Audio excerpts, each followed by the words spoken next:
So, as I mentioned, the purpose of this session is to introduce CCL, introduce you to CCL, talk about our legislative proposal, and also talk about our methodology. And then we'll be talking about how to build political will for a sustainable climate by enabling you to have breakthroughs in your exercise of personal and political power. These are the two missions of CCL: to build the political will for a livable world and to enable you to have breakthroughs in your exercise of personal and political power. And then also teach our approach to having meetings with members of Congress, some of which you saw in the film this morning, and the transformation that Bradley Whitford went through from being just an angry constituent to being somebody who can have constructive conversations with their members of Congress.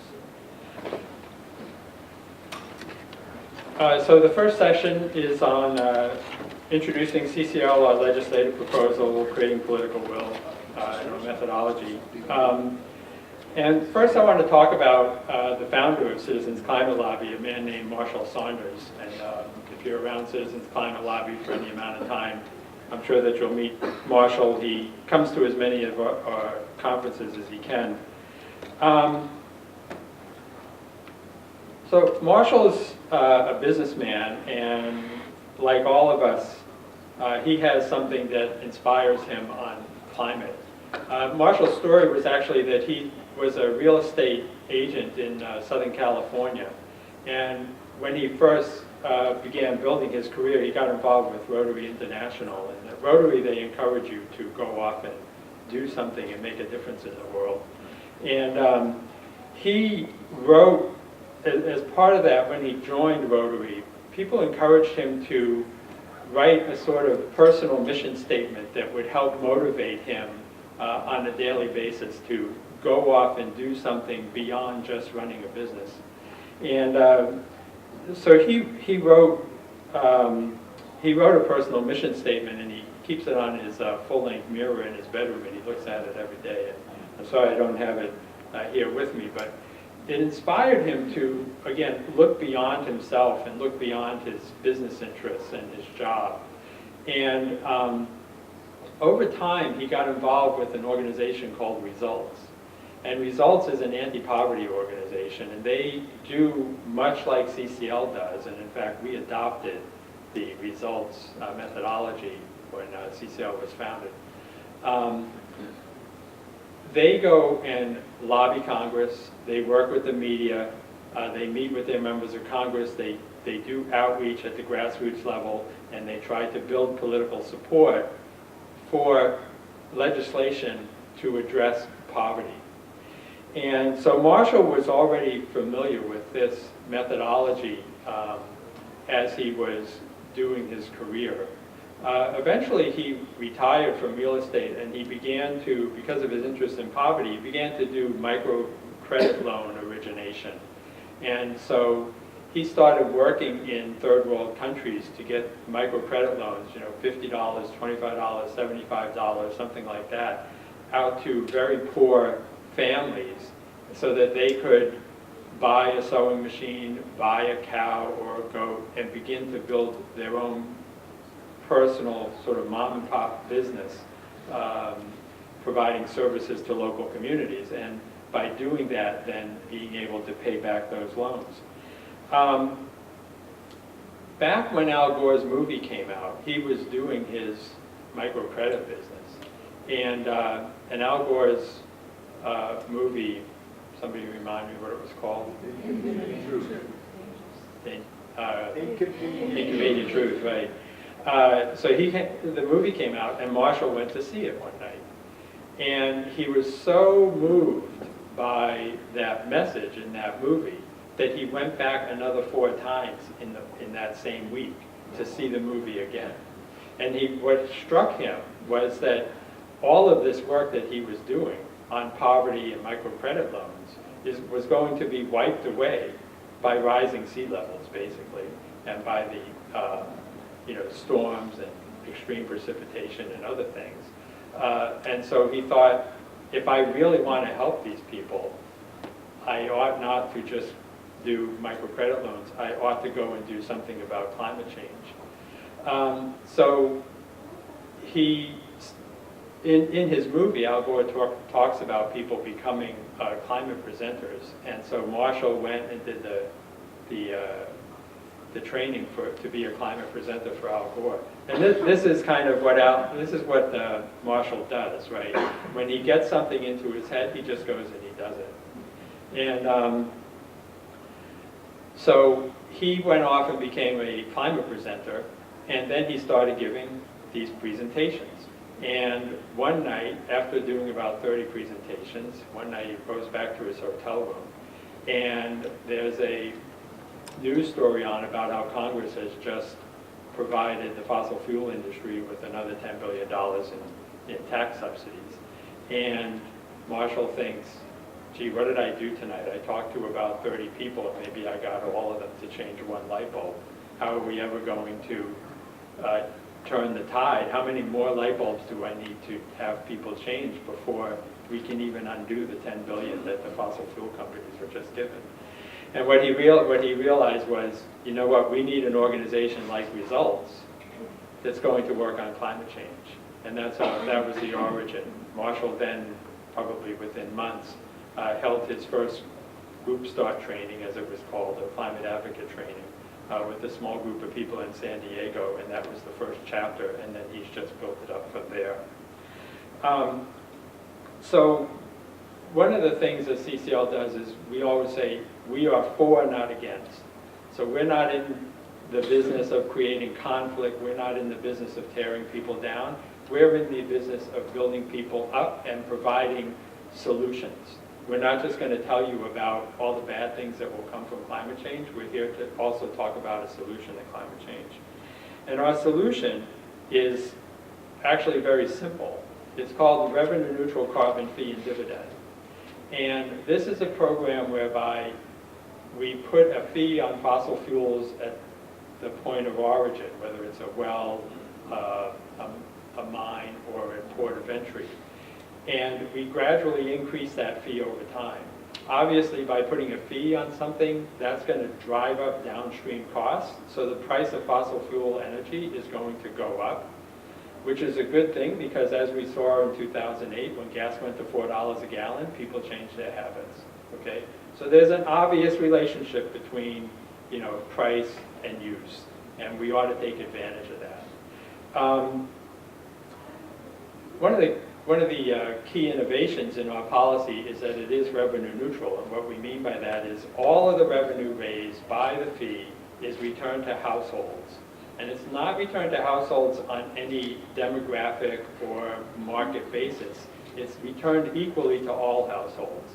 So every household, from the least energy intensive household to the highest intensity energy household, all get the same check back. So we think that a predictably rising fee on fossil fuels will drive economic behavior, that market-driven approach that was talked about in the movie. And by giving people back the money, that will give households the opportunity to make their own decisions about what they need to do on an energy basis and products and services in order to get themselves by. Now we commissioned, CCL commissioned a study to find out what would the economic effects of this policy be. Because a lot of people will say if you tax energy, you're going to kill the economy. So we had one of the premier economic modeling firms in the country do a study of this policy. And I'm just going to quickly read off some of the things they found. First of all, CO2 emissions would decline by 50% over 20 years, relative to what would occur otherwise. National employment would increase by 2.8 million over 20 years. Again, above and beyond any natural economic growth that would have happened. 250,000 lives would, 250,000 premature deaths would be avoided over that 20-year period. GDP would increase, annual GDP would increase by $70 to $80 billion per year over 20 years. This is really interesting. The size of a monthly dividend for a family of 4 with 2 adults in 20 years would be $400 per month. So annually, that's $3,400 per family of 4.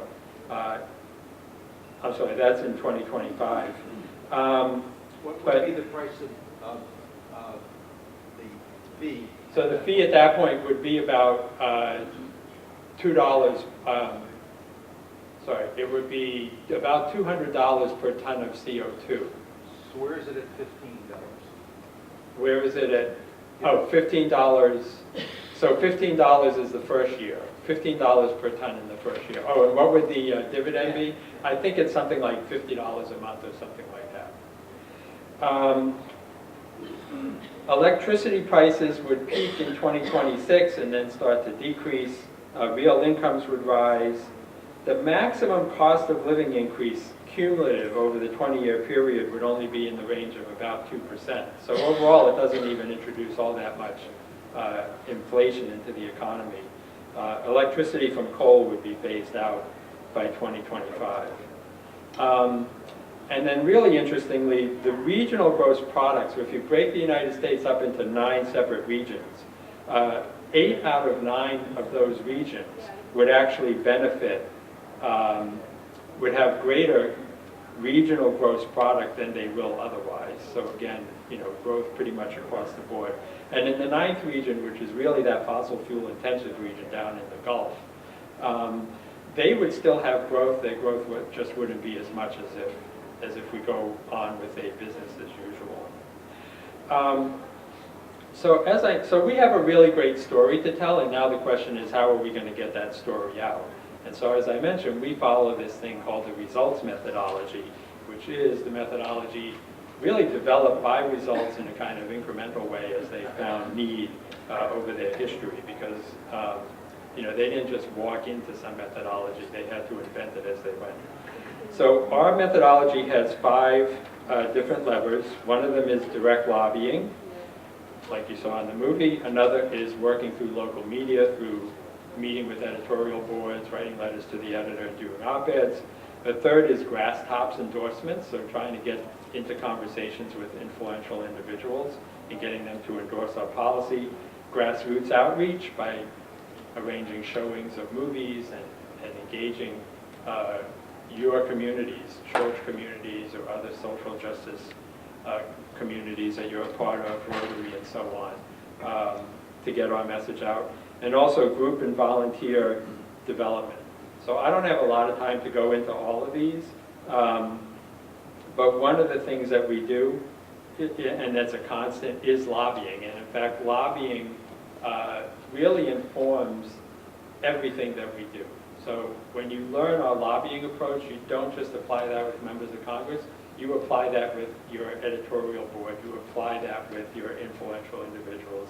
It's really all the same process because you face all of the same obstacles in conversations with bringing new people to this. Warning. Our carbon fee and dividend proposal works like this. A fee is placed on fossil fuels at the source, the well, mine, port of entry. This fee starts at $15 per ton of CO2 equivalent emissions and increases steadily each year by $10. 100% of the net fees are returned to American households on an equal basis. Under this plan, about 2/3 of all households would break even or receive more in their dividend checks than they would pay in higher prices due to the fee, thereby protecting the middle class and lower income households. A border tariff adjustment is placed on goods imported from or exported to countries without an equivalent price on carbon. This adjustment would both discourage businesses from relocating to where they can emit more CO2 and encourage other nations to adopt an equivalent price on carbon. A predictably increasing carbon price will send a clear market signal, which will unleash entrepreneurs and investors in the new clean energy economy. So then, turn the sheet over and have your partner ask, so what is the policy that you are proposing? And then repeat something back. I want to, because I see a few smirks and a little hesitancy, what did I get myself into? And I just want to mention that I've had this kind of running experience with Citizens Climate Lobby from my very first national conference, which, by the way, the reason I ever went to my first national conference was because Marshall Saunders called me up and asked me to go, which I really have to thank him for. That there's a big emphasis on these lobby meetings and preparing for these lobby meetings. And I want to disabuse you of the notion that any of this is high stakes, okay? There's no pressure here. I would say that, you know, whether you're able to memorize these, which I don't encourage you to do, but pick out the key facts that speak most clearly to you. And those are the things that you want to say back. When we're prepared and we speak from the heart, that's when we have the biggest impact. So don't make this a high stakes, high tension exercise. Just take it for what it is, which is an opportunity to learn something and practice and get better at it as you go along. Sorry. So we have a couple of minutes, and so what questions or reflections do you have on the exercise or on the material for this, what I've talked about so far? I have a question about if, let's say you're not on the grid at all, do you get the check anyway? And so How do they find you if they can send you your check? Yeah, so the question is, if you're not on the grid at all, do you still get the check anyway, and how do they find you so they can send you your check? Well, people who will get the check are people who have valid either Social Security or tax ID numbers, right? So the government has done this in the past. They've sent us all checks, right, with you know, stimulus checks and so on. And so we know that the government's perfectly capable of doing this. And as long as you're not, you know, trying to hide all your income and trying to, you know, you're just participating in the black market, and you're not known to the U.S. government, then you won't get a check. But legal residents and so on. Yeah, well, and if you're off the grid, then obviously you're not affected at all by the rising cost of energy, and so you just get the check. Okay, back there. What agency is responsible for handling this and distributing the fee? I think this would be Treasury. So they would get the funds and hold them in an account and then distribute the check. So the question is, what agency would be responsible for this? And I believe it's Treasury. Would that include the IRS? I'm not sure about the specific mechanics of that and to what degree the IRS would be involved. Right. Okay. Over here, behind you, I think. Did you have a question? Yeah. Oh, okay. Okay. Back to the question about who receives the checks and how. Like if you are a renter, or if you are, say, you don't have a home, you know, do you still get a check as long as you're known to the government? Or is it households, meaning Right. residents? Okay. So the question is, if you're a renter, then do you still get a check, or is it only households, people who own homes, I guess? And the answer is, as long as you have a valid Social Security or tax ID number, which would be everybody, then you get the check whether you're a renter or a homeowner or whatever your status is, or homeless for that matter, right? As long as you're known to the IRS and the Treasury Department, you would still get a check. Back there? Yes, how do you respond to people who say anything that the government is involved in is a problem and I will never see my check because it will be used for something else? Right. So the question is, how can we trust the government to actually return the money? And, you know, interestingly enough, that was a question that we got from a Democratic senator one time. He said, you know, in Washington, we all have sticky fingers. And once we see this money coming in, it's going to be very hard for us to let go of it. And the answer is basically, Citizens Climate Lobby is not going to disband after passage of this legislation. In fact, it's very unlikely that this legislation will be passed in the form that we propose it in which case it's either going to be better, well, we could hope, or worse than what we're proposing. And then the next year, we will still go back to Washington and we will lobby for whatever the next most logical thing is.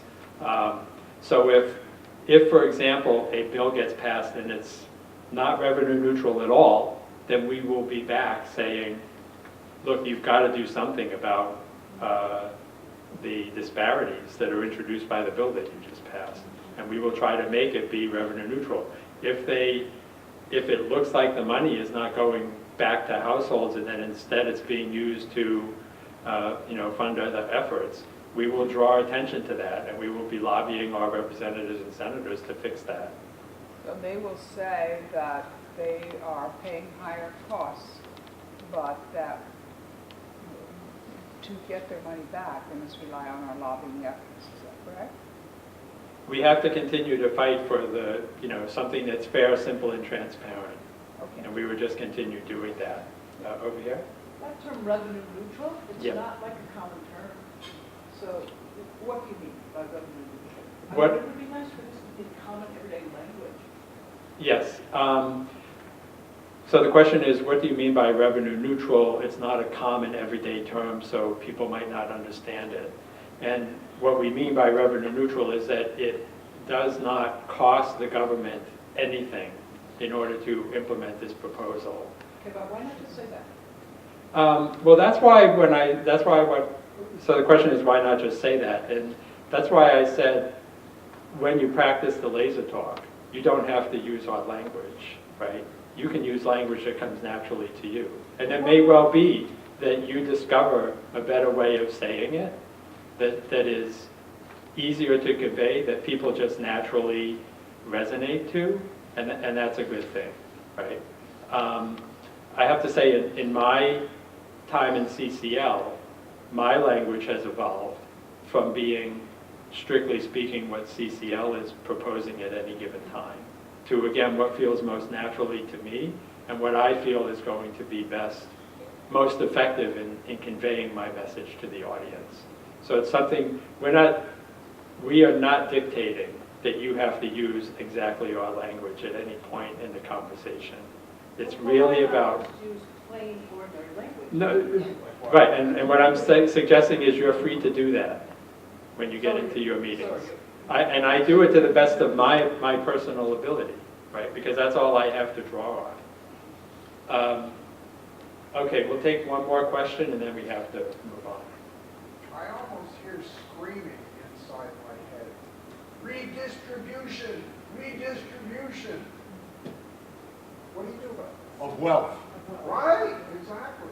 So the question is, this is obviously a redistributive policy that is going to, you could say, disproportionately benefit the poor. But on the other hand, it's true that the poor are the people who have least contributed to the problem of climate change. And they are the people who will be most impacted by the problem of climate change. And so basically what's happening today is a redistribution of wealth as well, from the poor to the rich.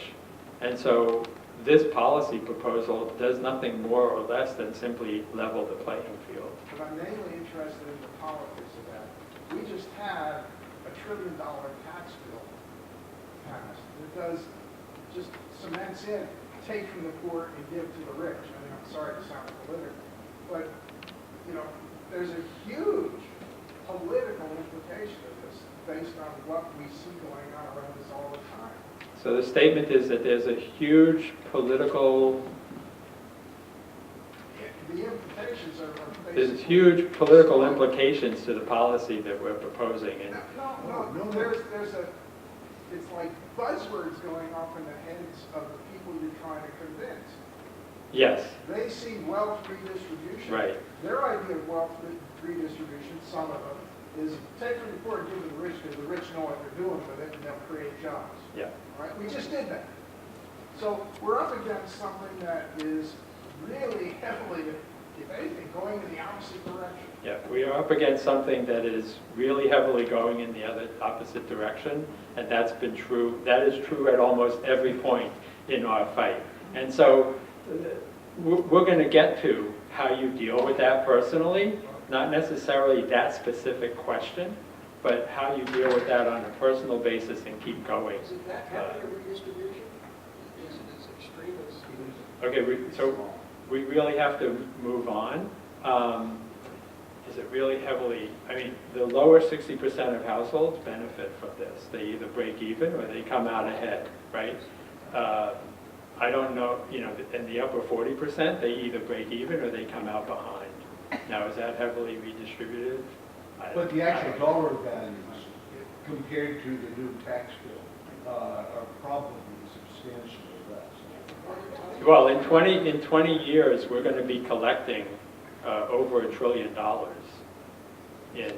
annually in revenue from this policy. So that is the. There'll be more to redistribute. But there's choice involved.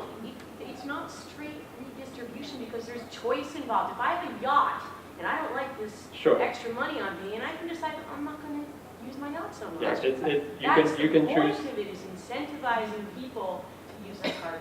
Well, and incentivizing businesses to build solutions. So I can run a yacht as long as it's battery powered, and I and uses solar grids to charge the batteries. Okay, we really, yeah, and that too, right? The ultimate form of solar power. Okay, so we need to move on to the next section. So we'll start the clock now. And this section is titled CCL is for and not against, and enabling breakthroughs, and a concept called power versus force.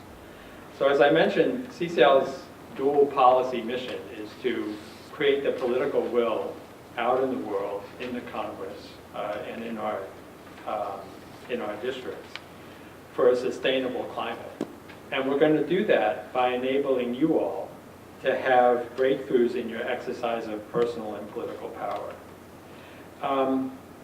I mentioned that we have these 5 levers that we work with: lobbying and grass tops and grassroots and so on. And in order to be effective in those things, it's going to be necessary for you to get outside of your comfort zone. You know, you can judge my ability as a public speaker through my leading this exercise here. But when I joined CCL, I had, probably like many people, a real fear of public speaking. I can remember times when I was in situations, room full of strangers, and I knew that I was going to be called on to make comments about something that I was proposing. And when it came time for that comment phase, I made sure that I was the first person to stand up or to put my hand up, because I didn't want to sit through everybody else's stellar presentations and be comparing myself to them, and just becoming more and more panicked. And so, you know, CCL has really been transformative for me in that way. And it required me to get outside of my comfort zone. So I'm going to talk about that in a little bit, in terms of you know, having those types of breakthroughs in your exercise of personal and political power. But first I want to talk about something that's really important in our work, and that can help with your being able to continue this and have the courage to get outside your comfort zone. And that is our philosophy that CCL is for and not against.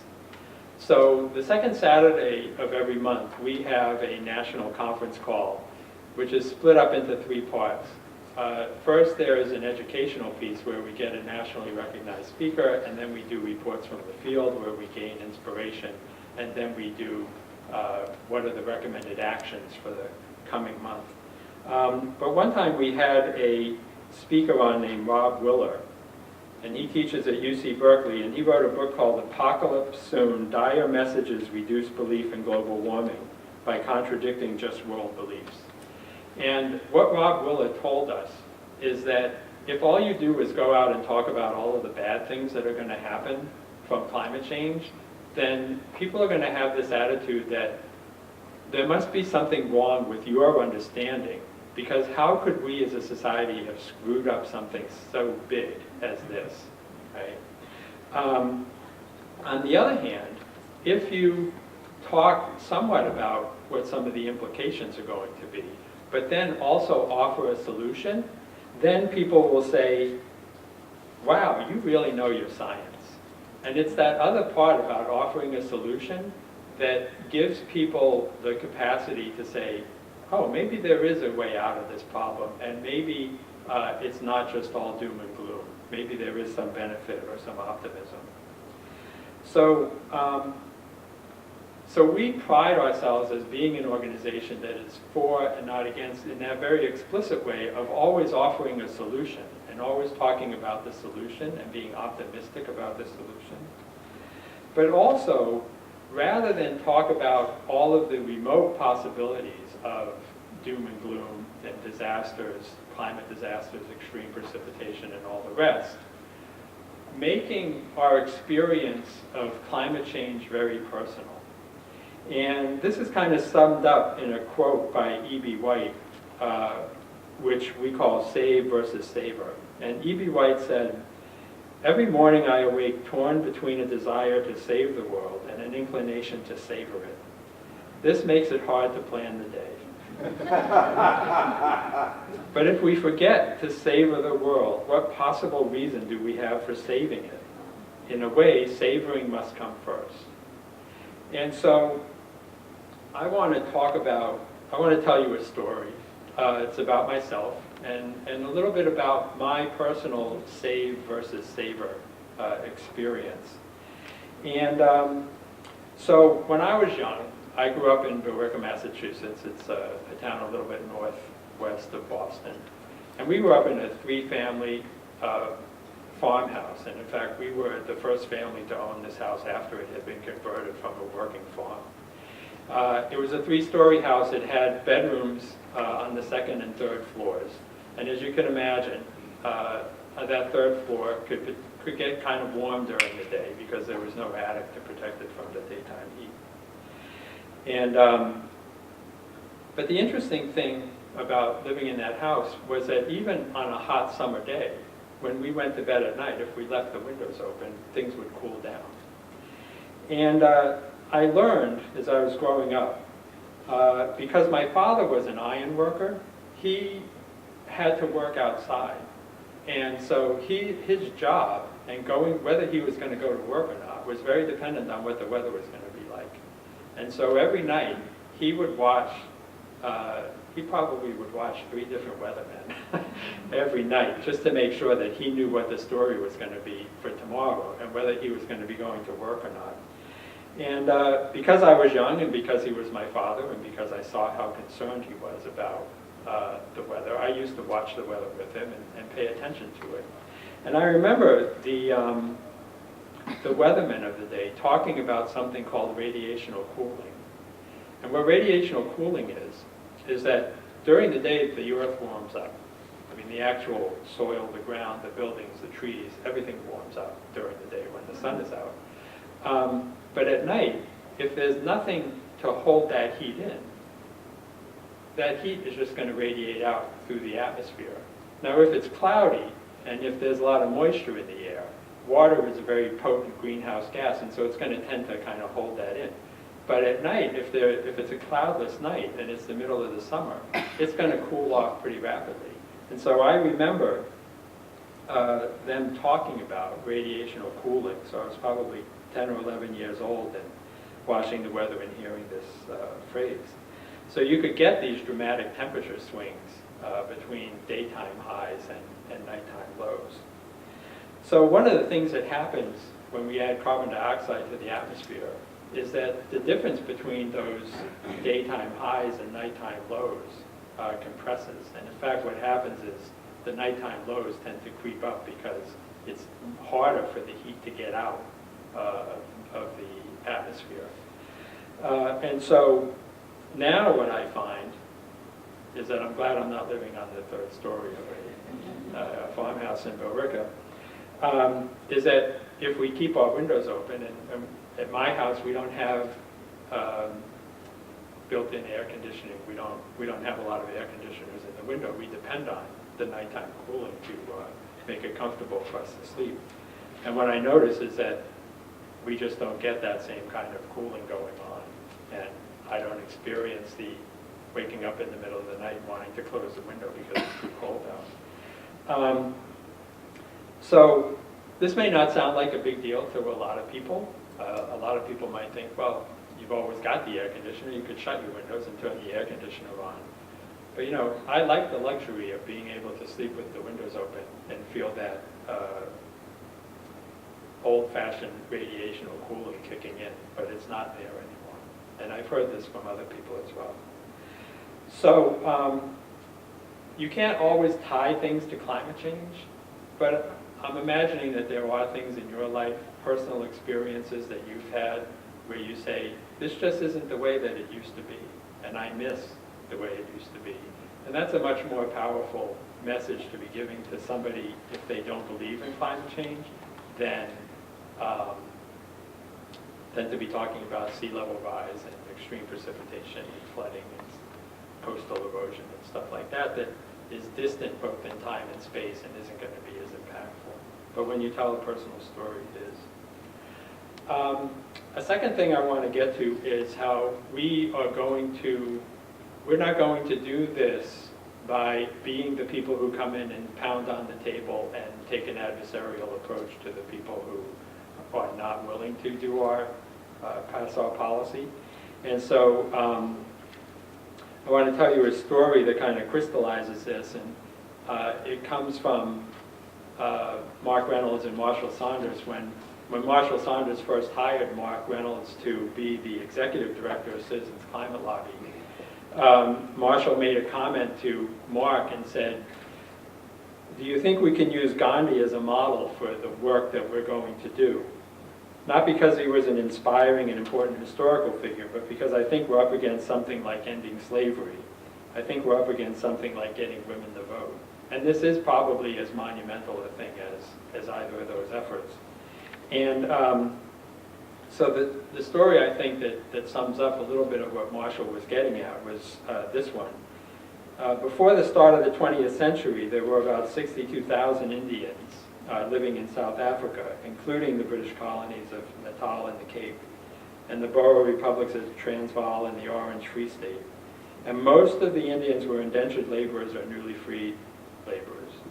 And in August of 1906, the Asiatic Law Amendment Ordinance was passed in the Transvaal. It was a humiliating and discriminating law forcing Indians in the Transvaal to register with the Registrar of Asiatics, submit to physical examinations, provide fingerprints, and carry a registration certificate at all times. And they could be fined, imprisoned, or deported. And this became known as the Black Act. And Gandhi turned his attention to the Black Act and overturning it. And so the first thing he did was he asked for a meeting with the head of the South African Army, a man named Field Marshal Jan Christian Smuts. Now, Smuts is a big man. He's over 6 feet tall, and he was in full military uniform when Gandhi walked in to meet with him. And Gandhi walks in wearing this thing called a dhoti, which looks like a big diaper, but that's how he was dressed. And so Gandhi walks up to this man, over 6 foot tall man in full military uniform, and he says, I am here to tell you that I oppose your government. Really, says Smuts. Anything else I should know? Yes, says Gandhi, I intend to prevail. And General Smuts then asks, really, how do you intend to do that? And Gandhi replies, with your help. And so this is really the approach that we try to take with the people who haven't been included in this discussion about climate change so far. We want to know from them, how can they be a part of helping us solve the problem? It turned out that Smuts and Gandhi actually developed a very close relationship in a sense. I don't know if you could say that they were friends, but they grew to have a strong sense of mutual respect for each other. And Gandhi used to weave slippers. And at one point, he presented Smuts with a pair of slippers that he had woven. And Smuts wore those slippers till the end of his life. So So I'm not saying that you have to do that for all of the people who might oppose us in Congress, but that's just an example, something to strive for. So I want to do an exercise in a second that is about power versus force. And because I think that story of Gandhi really illustrates the difference between power and force. And in introducing this, I want to read a quote from Charles Reich, who wrote a book called Power and the Law, about force and power. So Charles Reich said in Power and the Law, "Power means to me pretty much the same thing as freedom. Power is the thing everybody wants the most that they can possibly have of. That is, skiing is power, sex is power, the ability to make yourself heard by your congressperson is power. Anything that comes out of you and goes into the world is power. And in addition to that, the ability to be open, to appreciate, to receive love, to respond to others, to listen to music, to understand literature. All of that is power. By power, I mean the human faculties exercised to the largest possible degree. So in a way, in a large sense, by power, I mean individual intelligence. Now when you reach out to another person through the energy or creativity which is in you, and the other person responds, you are exercising power. When you make somebody else do something against their will, to me that is not power at all, that is force. And force to me is a negation of power. I want to just repeat that last part. When you reach out to another person through the energy or creativity which is in you, and the other person responds, you are exercising power. When you make somebody else do something against their will, to me that is not power at all, that is force. And force to me is a negation of power. So as I said, we're not going to be the people banging on the table and trying to force members of Congress to do something that's against their will. We want to use our personal power to bring them along to positions where they can do what's needed in order to guarantee a sustainable climate. Any questions or reflections on the exercise?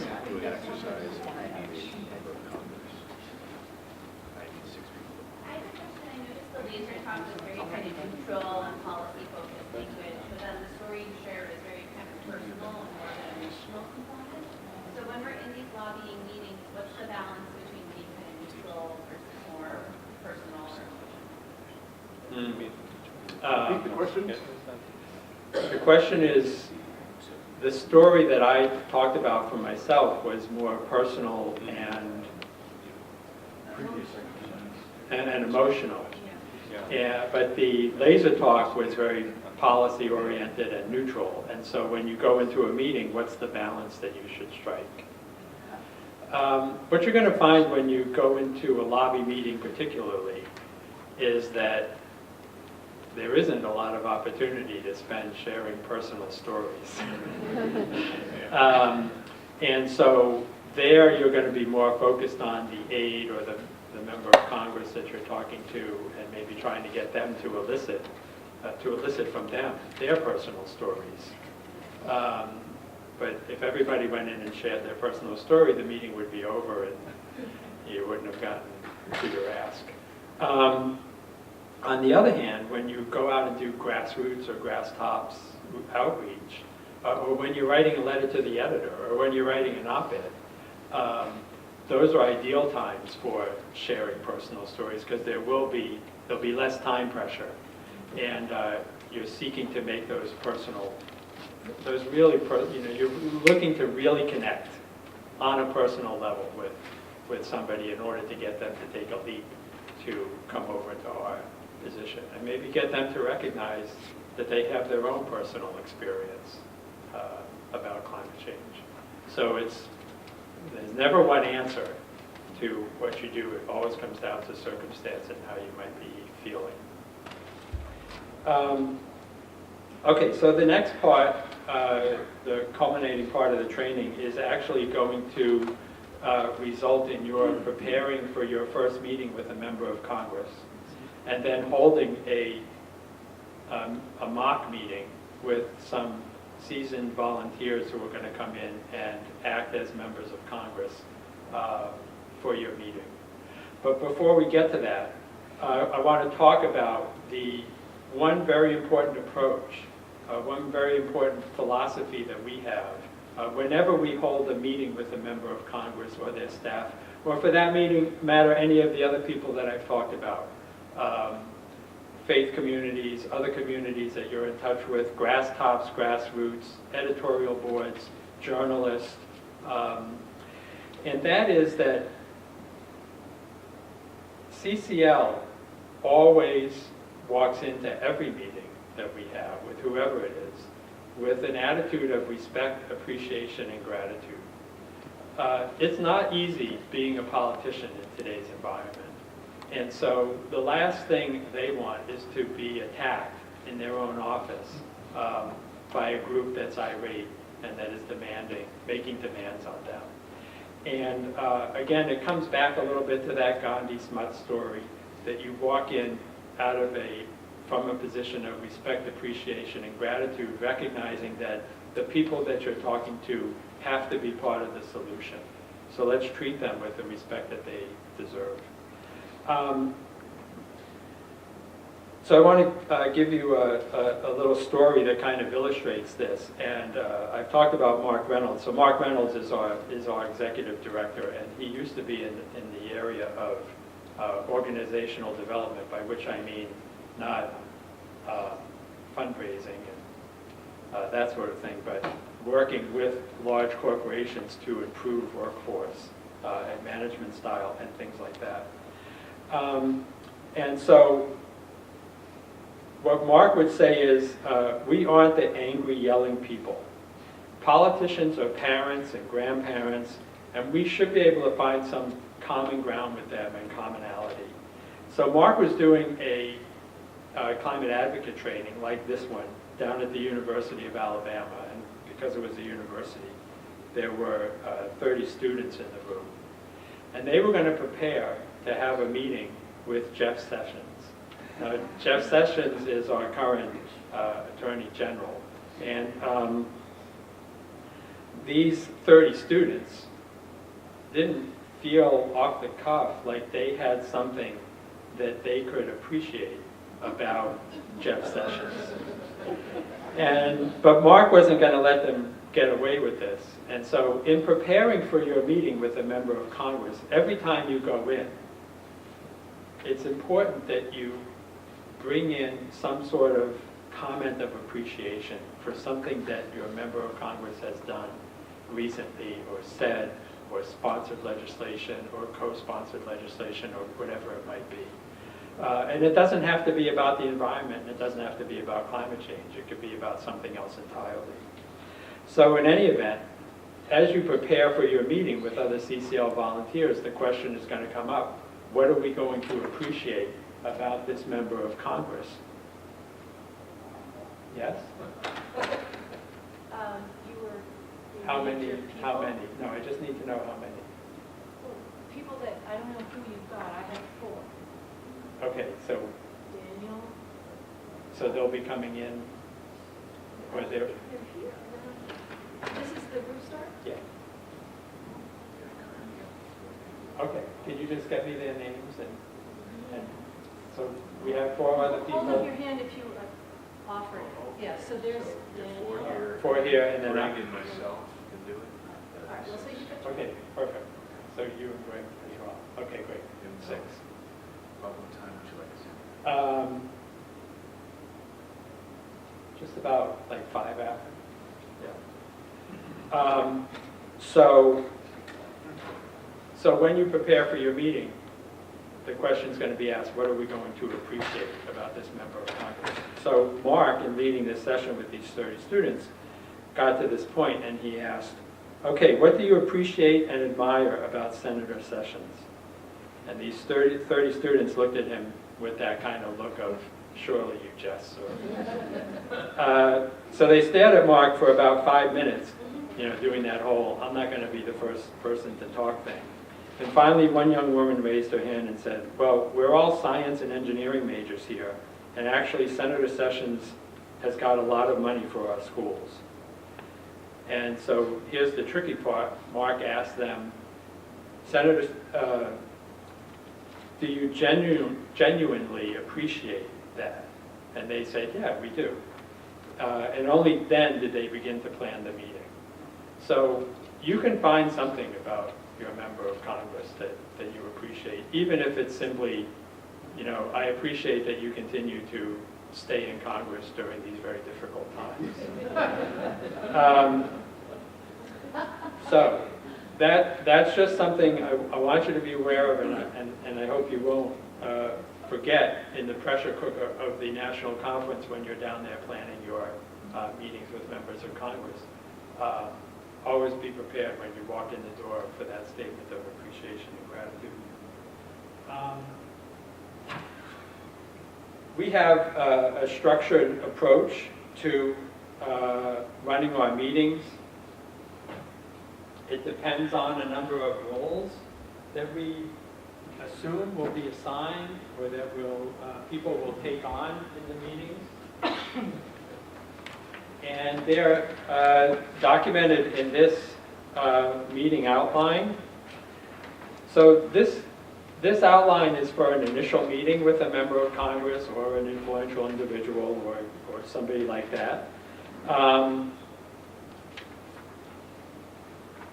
And so we have a series of roles here. So the first role is leader.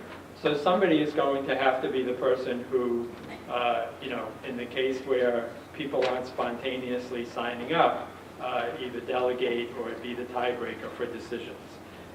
When we schedule meetings in Washington, the national organization will always name a leader, and that leader will be responsible for pulling together any sort of preparation meetings or discussions that have to take place, and then making sure that all of the roles are filled. The second role that's listed there is timekeeper, and timekeeper is also critically important. What the timekeeper is going to do is ask how much time the member of Congress has, and then they are going to interrupt the conversation at whatever point it is, about 5 minutes before the meeting is intended to, 5 minutes before the member of Congress allegedly has to leave the meeting. And always ask the question, you said you had this much time, should we think about wrapping up at this point? Then there's a minutes taker. Yes? I don't want to interrupt unless it's I do have a question. Okay, Congress people in Massachusetts basically are way beyond this. Is there more in terms of local climate impact? They already know. Carbon fee, dividend, they're already on board with that. If there's a specific question or an item that we want to bring across to them, can we tailor that to the presentation to the congressperson? Yeah, so the question is, do you tailor this approach based on where you are in the conversation with the member of Congress? Well, Catherine Clark, Jim McGovern, et cetera, they're all, they get it. So you could be spending your whole time. Yeah. So again, this outline is for an initial meeting. This outline is not for the 10th meeting or the 12th meeting. By then you presumably have a conversation going, and then you're either going, again, even after a 10th or 12th conversation with an office, you are still not necessarily at the point of comfort where you would want to completely throw this out and take either a more ad hoc approach. It's all going to depend on the pacing of the conversation and how it's been going on over time. So then we have a minutes taker, and again, with the national organization, especially during those meetings with members of Congress in June, and again when we go back in November, we want somebody who's exclusively focused on taking minutes, and not taking minutes on what the CCL members say. We already know what the CCL members are going to say. capture everything that the aide or the member of Congress is saying and try to get that verbatim as much as possible, suspending judgment, suspending interpretation. Because all of those minutes go to our legislative director, and then he uses them to draw conclusions about the state of the Congress with respect to the climate conversation. Okay, then we move into really the structure of the meeting, which is we do an introduction. I generally recommend everybody goes around the table and says their name and where they're from, and that's it. And no personal stories and no reason why I came down or anything like that, but just to keep the meeting moving. Then the ask. So we always go in with an ask, and this is where, again, if you're on the 12th meeting, the ask could be something very, very specific for that particular office. On the other hand, if you're going in for the first meeting, it could be a very general ask or something that National recommends. Then I think we ask for questions from the staffer or from the member of Congress, and we have a discussion. And then in that period, after we know that we're going to be wrapping up, we have a conversation about what the follow-up will be, what the next steps will be, and then we thank them for their time. So again, I want to say this is where in this meeting, when we get to the conversation, when we get to the questions, and when we get to the conversation about follow-up, is where the practice of the laser talks can be very beneficial. Because if the member of Congress has a question about what's the impact on jobs, what's the impact on energy prices, well, isn't this going to cause all of our manufacturing to flee overseas? You want to have looked and studied and practiced, and I can't say it enough, practice, practice, practice, even if all you do is do it in front of the mirror at home. And get those answers on the tip of your tongue. And that will also happen as in the natural course of things, the more meetings you go through. Because you'll realize what holes you have in your knowledge and where you need to prepare yourself better. And when that, what you want to avoid is a situation where the member of Congress is asking a question, and that's because you don't have the facts at your fingertips or on the tip of your tongue. You're being forced back into any kind of a defensive posture that's going to interfere with, building the relationship and becoming better known to your member of Congress and their staff.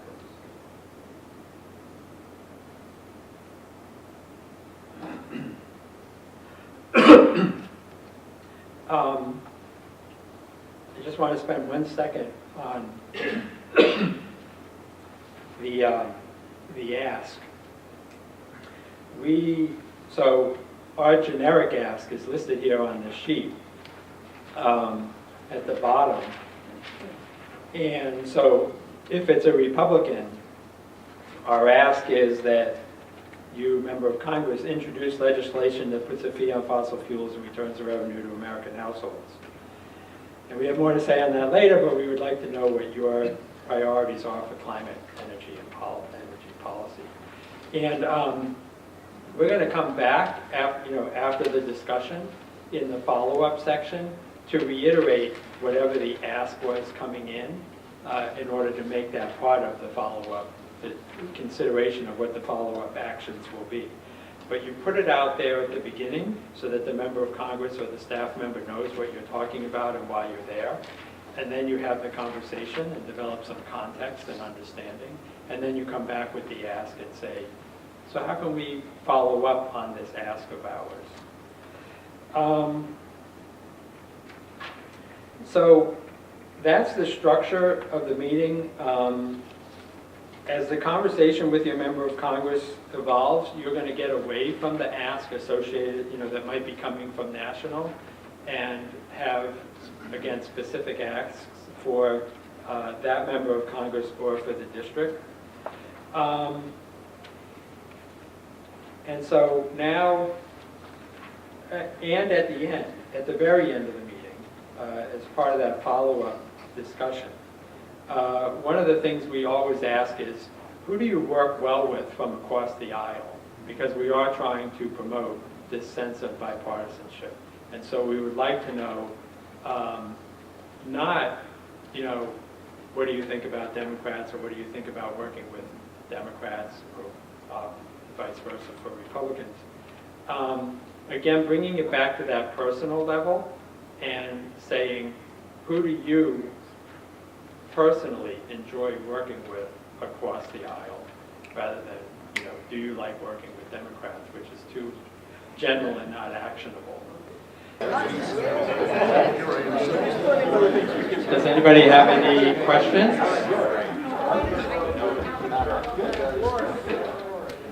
Go ahead. I just have a comment, and my comment relates to the power of where anybody who's new at this, even though we're not in a congressman's office officially, I mean, it's still, you still feel nervous. Yeah. And what I experienced was it's so important to have a group of people who care about this issue. And if you're nervous about opening your mouth and saying something, the fact that other people are bringing up thoughts and comments really helps with, empowering other members of the group, individuals. Great, thank you. We've gone to two of these meetings already, and it was helpful because when we went in, I was given a role to play, and he said, this was the fellow who was more advanced than I was. He was the liaison, I guess you would call him. And he said, look, if you have any trouble, look at me. And then at that point, he would take over. And it was very helpful. Great, good advice.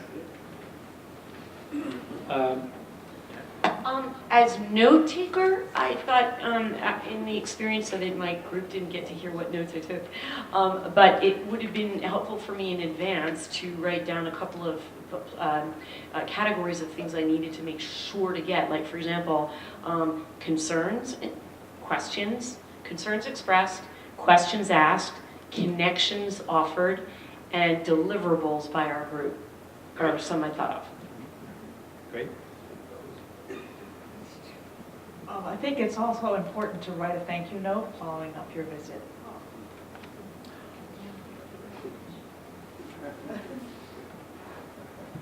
Would you say that this is a facsimile of an actual meeting? I mean, in terms of the interaction and how, I personally found our congressperson pretty receptive and open. I'm not sure that's always the case. I just wondered about that. That's because I didn't prepare the members of Congress sufficiently.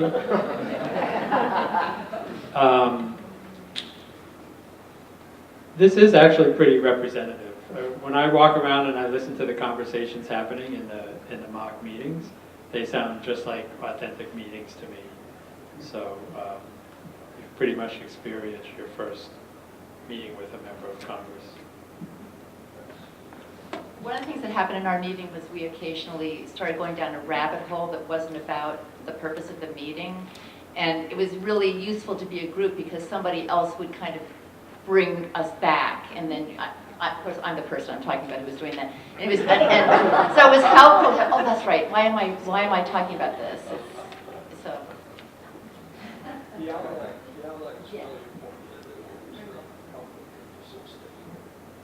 Can you repeat that?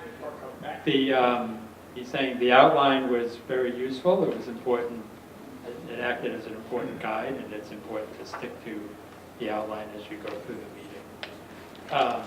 But there is also that you are trying to develop a personal relationship, and well, I will say that sometimes when I've been in these meetings, yes, people do go down rabbit holes, and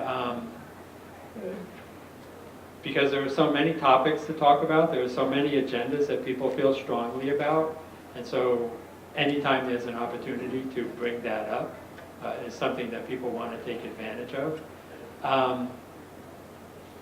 But again, I come back to that same thing I said before about these are not high stakes meetings, right?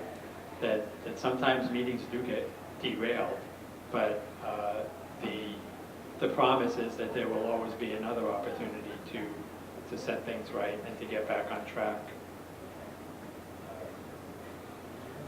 Just a quick question, is this representative of the amount of time in one of these meetings, or what is representative? Usually 15 minutes is it could be typical and kind of a minimum.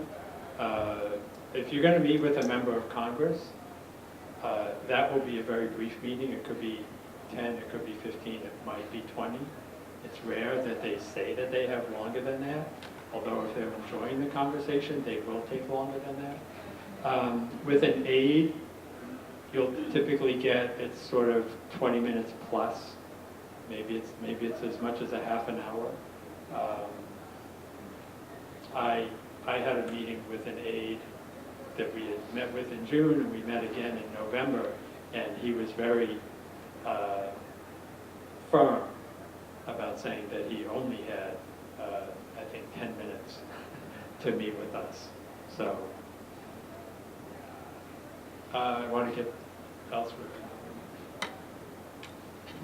As a member of Congress, one of the things that impressed me is how the group of people worked together, not talking over one another, but in fact complimenting one another. So that was a really important thing that stood out. Seems like there are sort of two categories of Congress people we might be talking with. Those who have been there before, who say the organization has gone and has a track record with records from previous meetings and so forth, and the newly elected, newly arrived person. We don't have the foggiest idea where that individual is or coming from. The preparation sounds very, very important in terms of maintaining a relationship with the individual. And I think we didn't really, with the limited time available, to experience that particular element. Yeah, I'll just mention again that at the conference, there's more time to spend preparing and to talk about what you're going to face when you get into the meeting and who is the member of Congress and where are we in the conversation. But if you find yourself in the meeting and are surprised that the congressperson says, as ours did, yeah, I think I might support the carbon fee program, I was astonished. And I think most of our group probably were as well. What do you do when all of a sudden you have a chance to... How do you deal with yes? So I guess the question is, how do you deal with an unexpectedly positive result? Or unexpectedly negative. What do you do when it's a surprise? Hopefully you sort of have to keep your head, and you have to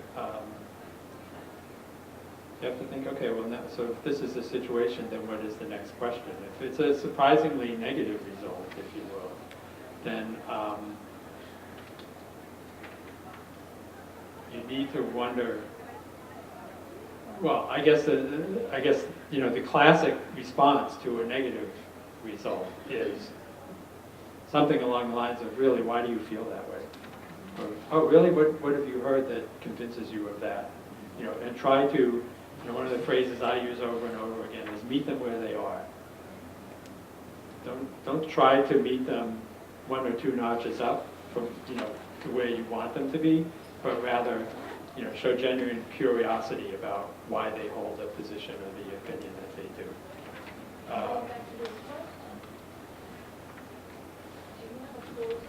Is someone we can put them in touch with who'll close the deal with them? Right, so if it's an unexpectedly positive result, then you say, would you be open to meeting with our legislative director, Danny Richter? Yes. And talking about a next step. Okay, maybe one more. This Q&A is the only thing standing between you and lunch. So I'm happy to stay here longer and talk with people, but also if you're starving, then feel free to go have your lunch. Sometimes representatives will ask for a specific bill, like, I'm supportive of this, but what is the particular bill? Right. So The answer to that is always, well, there is no bill that's been submitted. And CCL has legislative language, but we are only sharing it with Republicans who are serious about introducing it. We don't want the bill to get out and circulating, because once the language is out, it's just an opportunity for others to demagogue it. So we only share our legislative language with Republicans who are serious about sponsoring, because we want a Republican to lead on the introduction of our bill. Is the makeup of the bill that is put together now, is the makeup of the bill, does it include So just hold it closer to you. does it include the comments that you made earlier about each year will be stepped up? Is that part of the bill? Right, our bill is $15 per ton initial, $10 a ton additional every year thereafter, full revenue return, import, border adjustments, yeah. I want to know, how typical is it for people to just change their role? Like we, in our little group, everybody got roles, and then anybody did whatever role they felt like. The most important role is timekeeper, and the second most important role is minutes keeper. And yes, after that, it can be a little bit of a free-for-all. And it all comes down to, I could say, a matter of power versus force. Because what will happen is, you'll have that meeting in the lobby of the hotel where you're preparing for the meeting, and it becomes clear who the leader is, and who's going to lead on what, and not to disparage anybody, who's going to take you down a rabbit hole.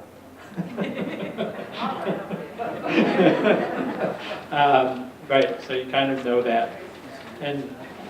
And then sometimes, yes, if everybody's kind of inexperienced, then it does end up being a little bit of a free fall. But it's not a high stakes event. There will be another one. Okay, thank you, everybody. Enjoy the rest of the conference.